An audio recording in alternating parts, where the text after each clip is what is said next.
महावितरण कंपनीचा भोंगळ कारभारामुळे रहिवासी अक्षरशः त्रस्त झाले आहेत। गेल्या 5 ते 6 महिन्यापासून वीज ग्राहकांच्या चुकीची रेडिंग, वाढीव स्वरूपात विजेची बिले यांसारख्या समस्यांना तोंड द्यावे लागत आहे।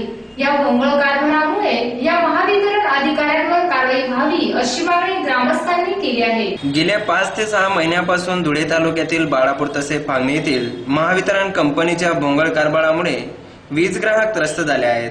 अनेक ग्राहकांना अवाच्या सव्वा रकमेची वीज बिले येत आहेत। अनेक ग्राहकांनी भरमसाठी वीज बिले येत असल्याबद्दल तक्रारही केल्या, मात्र येथील कर्मचारी अधिकाऱ्यांनी या सामान्य नागरिकांच्या समस्येकडे कैऱ्याची टोपली दाखवली आहे। चुकीचे रेडिंग, वाढीव स्वरूपात विजेची बिले, जलद गतीने वीज मीटर तसेच एखाद्या घराचे कोडीकोंडा लावला असल्याने अंदाजपणे रेडिंग घेऊन मोठ्या प्रमाणात बिले आकारणे, अशा समस्यांना वीज ग्राहकांना सामोरे जावे लागत आहेत। यामुळे प्रत्येक ग्रामस्थांमध्ये संतापाची लाट पसरली आहे।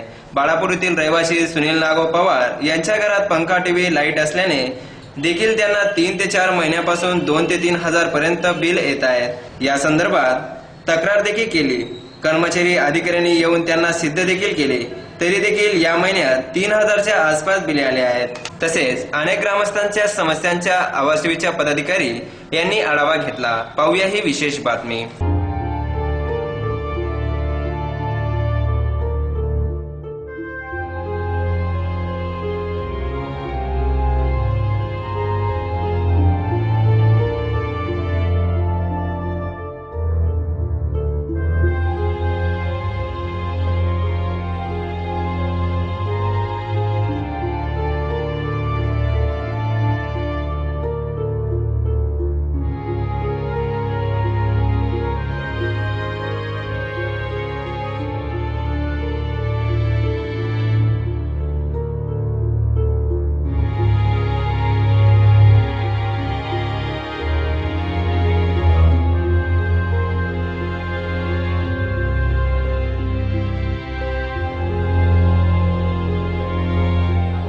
बारेमध्ये पूर्ण ते फोटो क्लिअर काढते आणि नंतर युनिट जे युनिट दाखवा ते पण दाखवत नाही। आणि तिथं जर गेलं सांगतात की तुमचं इतकंच युनिट फिरलेलं आहे, तुम्हाला इतकं बिल भरावं लागेल। पण आपल्या घरात पंखा वगैरे असं दुसरी वस्तू कोणती नाही, किंवा फ्रीज आहे किंवा असे मोठे मोठे वस्तू ते इलेक्ट्रिशियन चालणार आहे ते वस्तू नाही, फक्त आपल्या घरात पंखा आणि लाईट एवढं चालतं, तरी ते आपल्याला इथं बिल देतात 2000, 1200, 1800, 1700 रुपये असं बिल येतं। तर 3 महिन्यापासून भरत येतोय। त्याच्यानंतर आधी कमी बिल येत होतं, 500, 600, 400 असं बिल येत होतं। काय सांगता म्हणजे तुम्हाला हे भरावं लागेल, आवजावाची भाषा करतात आणि तुम्हाला एवढं भरावं लागेल, अशा आवजावाची भाषा करतात। आणि त्यानंतर सांगतात की तुम्हाला इतकं युनिट फिरलेलं आहे, तुमचं आम्हाला युनिट दाखवा, युनिट दाखवते। आणि युनिटचा जो फोटो काढतात मीटरचा, तर मीटरचा फोटो पण असं म्हणजे आटले वाकडे तिकडे काढतात आणि अंदाजे युनिट ठोकतात। मुंबई-आग्रा महामार्गावर हॉटेल नालंदा जवळ लक्झरी बसने आयसरला धडक दिल्याने अपघात झाल्याची घटना घडली आहे। सुदैवाने ह्या अपघातात जीवितहानी टळली असून आयसर वाहनाचे मोठ्या प्रमाणात नुकसान झाले आहे। याबाबत समजलेली माहिती अशी की मुंबईहून चोपडाकडे जाणाऱ्या MH4 FD 5218 या क्रमांकाच्या आयसर वाहनाला आज पहाटे 5:30च्या सुमारास मागून येणाऱ्या लक्झरी बसने धडक दिल्याने आयसर वाहन पुढे चालणाऱ्या ट्रॅकवर आदळली। या अपघातात आयसर वाहनाचे मोठ्या प्रमाणात नुकसान झाले होते। या वाहनाचा वेग कमी असल्याने कोणीही जखमी झाले नाही।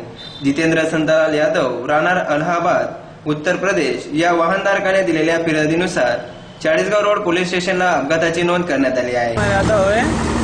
गाड़ी आगे मैं आ रहा था, ब्रेकर था, मैं 12 चक्का आगे खड़ी जा रही थी, मैं स्लो किया था।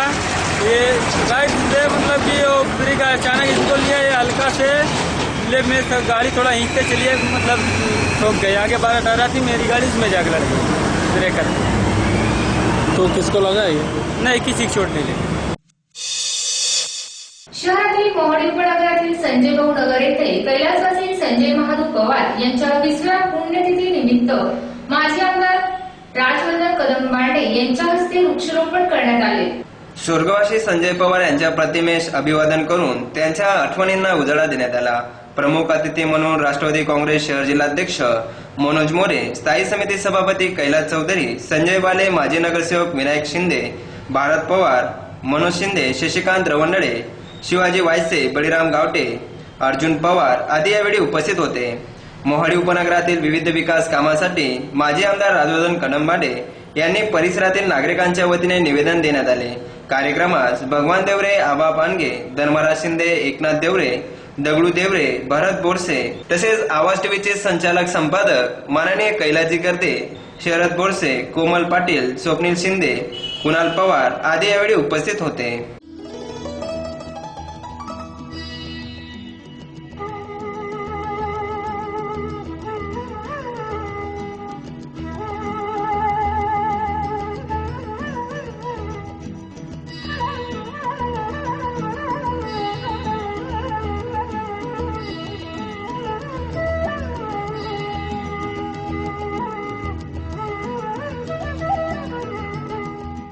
संजय भाऊ पवार यांच्या 20व्या पुण्यतिथीच्या निमित्ताने आमचे सहकारी, आमचे युवकचे कार्याध्यक्ष कुणाल पवारांनी आपल्या वडिलांच्या स्मरणार्थ आज जो वृक्षारोपणचा कार्यक्रम ठेवला, एक आदर्श कार्यक्रम त्यांनी या मोवाडीत आज घेतलेला आहे। कारण पर्यावरणाचे समतोल राखायचा असेल, दिवसेदिवस आपण पाहतोय पाऊस कमी होत चालला आहे, दुष्काळाचं प्रमाण वाढत आहे। त्याला मुख्य कारण म्हणजे वृक्षांचा जो प्रचंड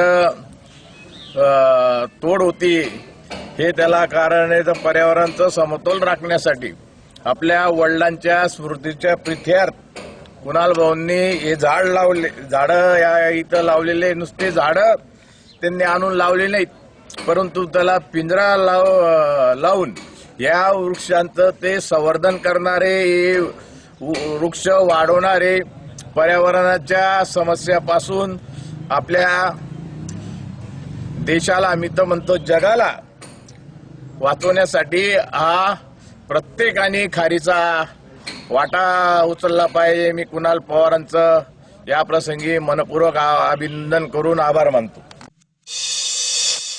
राज्य परिवहन महामंडळातील कर्मचाऱ्यांच्या वेतन वाढीसह सोयी समिती व अन्य प्रलंबित मागण्यांसाठी आज महाराष्ट्र एसटी कामगार संघटनेने विभागीय कार्यालयासमोर निदर्शने केली आहेत। यावेळी कामगारांनी केलेल्या घोषणाबाजीने परिसर दणाणून गेला होता। पाहूया ही बातमी।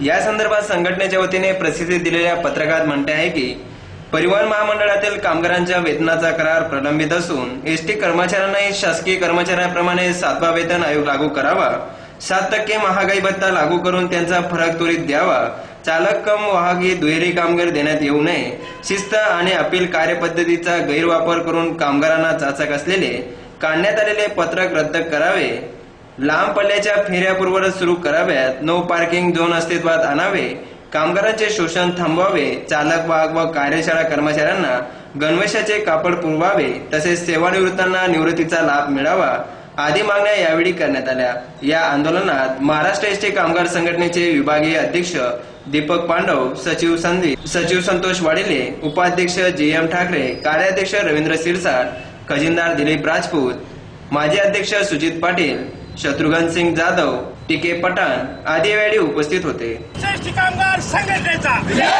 महाराष्ट्र एसटी कामगार संघटनेचा और जोर जुल्म के टक्कर में, और जोर जुल्म के टक्कर में जो हिटलर की चाल चलेगा, हिटलर के बोध पर जो हिटलर की चाल चलेगा। मी संतोष वाडिले, महाराष्ट्र एसटी कामगार संघटना सचिव। वेतन कराराची मुदत संपून सुद्धा 7वे वेतन आयोगाची मागणी करून सुद्धा सरकार आमच्या वेतन आयोगाकडे लक्ष देत नाही। वेतन आयोगाच्या करारापोटी अंतरिम वाढ द्यावी आमची प्रमुख मागणी आहे। शिस्त आवेदन पद्धतीचा गैरवापर थांबवावा, महागाई भत्ता डिक्लेअर होऊन सुद्धा अडवणुकीचं धोरण म्हणून प्रशासन महागाई भत्ता द्यायला तयार नाही। गणवेश वाटपाची 4 वर्षापासून गणवेश वाटप नाही। या अन्य प्रमुख मागण्यांसह आमचं आज धरणे आंदोलन करण्यात आलेलं आहे। सरकारने आंदोलनाची दखल जर घेतली नाही तर येणाऱ्या काळामध्ये संघटना चक्का जाम सारखं आंदोलन करेल। एसटी कर्मचाऱ्यांच्या वेतन कराराची मुदत एप्रिल 2016 पासून संपलेली आहे। नवीन वेतन करार हा आम्ही मागणी केलेली आहे। आज एसटी महामंडळाच्या कर्मचाऱ्यांचं वेतन हे अतिशय कमी वेतन आहे। इतर शासकीय कर्मचारी आणि आमच्यामध्ये वेतनामध्ये खूप तफावत आहे.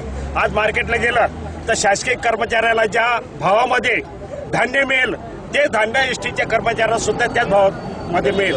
परंतु आमचा वेतन करार आणि आमचं जर वेतन पाहिलं अतिशय न्यूनतम वेतन आहे. म्हणून आमची या कराराच्या अनुषंगाने प्रमुख मागणी आहे की आम्हाला 7वा वेतन आयोग मिळावा. 7वा वेतन आयोग जर मिळाला तर राज्य सरकारी कर्मचाऱ्यांच्या वेतनाच्या सोबत आम्ही येऊ. कारण मागचे 2004-2008 हे 2 करार, या 2 करारामध्ये एसटी कर्मचाऱ्याला एक नाव पैसा सुद्धा वेतन वाढ मिळालेली नाही. आणि म्हणून मागची भर या करारामध्ये जर भरून काढली तर आजच्या मानाला कर्मचाऱ्याला वेतन सुधारून त्याचं कुटुंब व्यवस्थित त्याला सांभाळता येईल. आणि आज महागाई आसमानला पोहोचलेलं आहे. एकीकडे राज्यकर्ते शेतकऱ्याला कर्ज माफ व्हायला पाहिजे यासाठी स्वतःकडे ते बाजू घेतात आणि सांगतात की आमच्यामुळे कर्जमाफी झाली. आज शेतकऱ्याची बाजू घेतात त्याबद्दल आमचं दुमत नाही. शेवटी कर्मचारी हा जो आहे हा शेवटी शेतकऱ्याचाच मुलगा आहे. आणि म्हणून आमची सुद्धा मागणी आहे जसं शेतकऱ्याचा प्रश्न तुम्ही घेतात राजकीय पक्षवाले तसं या कर्मचाऱ्याचा कष्टकऱ्याचा श्रमजीवी जो कामगार आहे या कामगाराचा सुद्धा प्रश्न घ्यावा आणि या कामगाराला सुद्धा कुठेतरी न्याय मिळावा अशी आमची मागणी आहे. धुळे तालुक्यातील देवभाडे येथील श्रीरामयोग मंचचे संस्थापक अध्यक्ष धुळे शहरात नावाक्यात येणारे बॉडी बिल्डर तसेच धुळेश्री हा मान प्रथमच ज्यांनी मिळवला असे माननीय जितूभाऊ देसले हे आपल्या कार्यातून शरीर स्वस्थ व त्यांचे महत्व त्याचा प्रसार संपूर्ण धुळे जिल्ह्यासह अनेक भागात करीत आहे. त्यांच्या सामाजिक कार्याने सर्वांचे लक्ष वेधून घेतले आहे. यांच्या भेटीसाठी अनेक जण पुढे येत आहेत. तर जितूभाऊ देसले यांनी त्यांच्या श्रीरामयोग मंचच्या माध्यमातून अवयवदान आणि ही मोहीम जिल्ह्यात राबवली जात आहे. त्यामुळे आज सिव्हिल हॉस्पिटलमध्ये अधिकता डॉक्टर गुप्ता यांच्याकडे श्रेष्ठदान अवयव हाताचे 100 फॉर्म जमा केले. पाहूया ही विशेष बातमी. सिव्हिल हॉस्पिटलमध्ये आलो होतो. गुप्ता सरांजवळ आम्ही जेव्हा फॉर्म दिले तेव्हा सरांनी म्हणजे खूप त्यांना आनंद झाला की धुळे जिल्ह्यात हा पहिला पोरगा असेल की एवढा अवयवदानाविषयी जनजागृती करतोय. त्यांनी मला सांगितलं की जितू तू लिहून दे का कागदावर की तू काय काय काम करतो या धुळे जिल्ह्याला, काय आपल्या आरोग्यमंत्र्यांना की हा असा एक धुळे जिल्ह्यात असा एक मुलगा आहे की तो काय काम करतो लोकांना जरा दाखवू दे. मी सरांना एक बोललो की सर आज मी अवयवदानाविषयी जनजागृती केली.